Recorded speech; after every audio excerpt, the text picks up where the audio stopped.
Vous dépensez du budget SEO, mais quand quelqu'un pose une question sur ChatGPT sur votre marché, votre marque n'apparaît nulle part. Le jeu a changé, les clients ne cliquent plus seulement sur les 10 liens de Google, mais ils lisent aussi une réponse sur les LLM, et notamment sur ChatGPT. Et soit vous êtes cité dedans, soit vous êtes invisible. Aujourd'hui, on va voir 3 stratégies très concrètes pour que votre site commence à ressortir sur les réponses sur ChatGPT. Donc première stratégie, c'est la structure technique. La structure technique, elle va permettre aux IA et aux crawlers plus particulièrement des LLM de mieux comprendre et crawler l'ensemble de votre site. Donc le premier point, c'est surtout rendre accessible votre site aux différents crawlers IA, que ce soit ceux de ChatGPT, mais aussi des autres IA et des autres LLM, notamment Claude, Perplexity ou les IA de Google. Pour cela, on va faire attention et notamment on va éviter de bloquer certains bots et des LLM comme par exemple Chatbot ou Robot.txt, mais on va aussi regarder qu'on n'a pas d'autres bloqueurs externes comme par exemple Datadome, Akamai ou même Cloudflare qui ont des options pour bloquer les crawlers des IA et des LLM. Le deuxième point important, c'est d'avoir un site en HTML qui est propre et hiérarchisé. Alors, déjà, il est important que le site il soit en HTML ou en tout cas qu'il y ait une version en HTML disponible pour les IA, parce que les IA ont tendance à ne pas bien lire le JavaScript, le JS, et donc il faut vraiment leur donner un site en HTML. L'autre point important, c'est que on doit bien structurer tout ce contenu en HTML. Donc, par exemple, quand vous avez un contenu de type article, vous avez une H1 qui est le titre de cette page. Vous avez ensuite des différents paragraphes, par exemple une introduction, puis vous allez avoir des H2, donc les titres des parties. Et si vous avez des H2, vous pouvez avoir des H3, et si vous avez des H3, des H4. Donc c'est vraiment avoir la structure la plus claire et organisée logiquement possible pour que les LLM, tout simplement, quand ils crawlent votre contenu, ils arrivent à le comprendre très facilement. Toujours dans cette notion-là, et là on en parle rapidement d'un point de vue technique, mais c'est surtout une notion liée au contenu, c'est d'avoir aussi des paragraphes qui sont plutôt courts et autonomes, ce qu'on appellera le chunking. On va ensuite essayer toujours pour améliorer la facilité de compréhension et la facilité d'extraction de vos contenus des IA, on va essayer de bien structurer ces pages avec des données structurées essentiellement en JSON-LD. Donc j'avais fait une vidéo dédiée à ce sujet que vous pourrez retrouver notamment ici. Et dans les JSON-LD, on va essayer par exemple de structurer quand vous avez des questions-réponses, vous allez mettre du FAQ page ou du how-to. Si c'est une page article, vous allez mettre des données structurées articles. Si c'est une page d'accueil, il faudra mettre souvent du web page, du website, de la donnée structurée organisation. Et il y en a plein d'autres comme ça sur le fil d'Ariane, du breadcrumb list, etc. Dernier point, sur la partie technique, on essaye quand même d'avoir des URL qui sont assez claires et descriptives. Alors pour Google, ça n'a pas forcément par exemple d'importance, même si moi j'ai toujours tendance à le conseiller, que ça soit pour le SEO ou pour le GEO, parce qu'en fait pour l'UX, ça sera intéressant pour les utilisateurs de savoir tout simplement où ils se trouvent en regardant l'URL et son nom. Et donc pour le GEO, c'est important parce que les LLM tiennent un peu plus d'importance sur ce sujet-là, des URL qui décrivent le contenu de la page. Deuxième point, votre stratégie de contenu. Donc on va voir plusieurs slides dessus, mais c'est vraiment le point le plus important pour ressortir sur ChatGPT. Quand on a des pages déjà existantes avec du contenu, on peut essayer d'améliorer ces pages-là, surtout si ChatGPT, par exemple, vous cite, c'est-à-dire qu'il utilise votre contenu en tant que source, ça peut être hyper intéressant de l'améliorer pour être de plus en plus cité.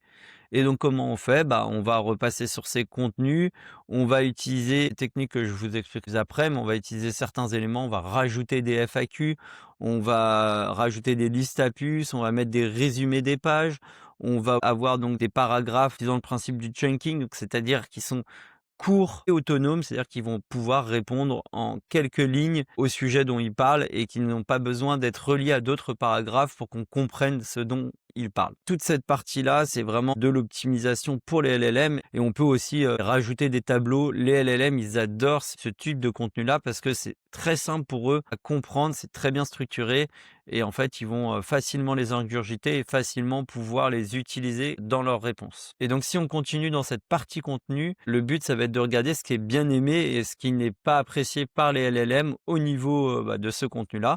Et donc, notamment, ce qui n'est pas apprécié, c'est tout ce qui est gros blocs de contenu. Alors, c'est vraiment des gros blocs de texte. Vous avez un texte et que vous ne le séparez pas en paragraphes assez autonomes avec une structure claire, ça va déjà être pas très facile à lire pour les humains, donc c'est pas bien au niveau de l'UX. Google, lui, arrivera à peu près à comprendre parce qu'il a tendance à mieux comprendre les gros contenus. Mais pour les LLM, c'est vraiment pas optimal. Donc, pour bien performer sur ChatGPT, il faudra préférer avoir des contenus avec des titres clairs, des sous-parties, des résumés, des FAQ, des tableaux, des exemples concrets. Et on peut voir dans des études que, par exemple, ce type de contenu-là peuvent être cités 3 à 4 fois plus souvent que des contenus peu structurés pour les LLM. Dernier point, lié toujours au contenu et donc lié à ce deuxième pilier essentiel pour bien se référencer sur ChatGPT, c'est les critères liés à l'EEAT, l'expertise, l'expérience, l'autorité et la confiance.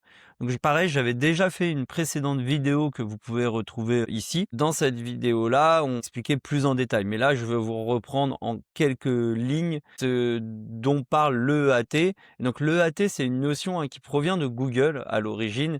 C'est donc un guide de bonne pratique pour les webmasters et pour les auteurs de sites web. Ça vient de Google, mais les LLM aussi s'en sont vite servis, et notamment ChatGPT qui apprécie beaucoup ces notions-là. Et donc, on va chercher à répondre à certains critères et notamment, on va essayer de mettre en avant un auteur. On va essayer de mettre cet auteur-là via une biographie. On va essayer aussi sur cette biographie ou sur cette page de la relier à d'autres pages, par exemple s'il a une page LinkedIn, s'il a d'autres pages sur des réseaux sociaux, s'il a une page encore mieux, par exemple sur Wikipédia, ça sera un vrai plus, ou sur des sites un peu professionnels ou tout ça, ça renforcera la crédibilité de son expertise. On va dater les contenus et les mises à jour parce que ça, c'est des éléments qui sont importants et les LLM ont tendance à bien aimer tout ce qui est fraîcheur du contenu, c'est-à-dire que quand votre contenu il est régulièrement actualisé, c'est bien apprécié et beaucoup plus que ne peuvent le faire par exemple Google. Google il aime bien le contenu frais, mais dans certains cas, du contenu qui est ancien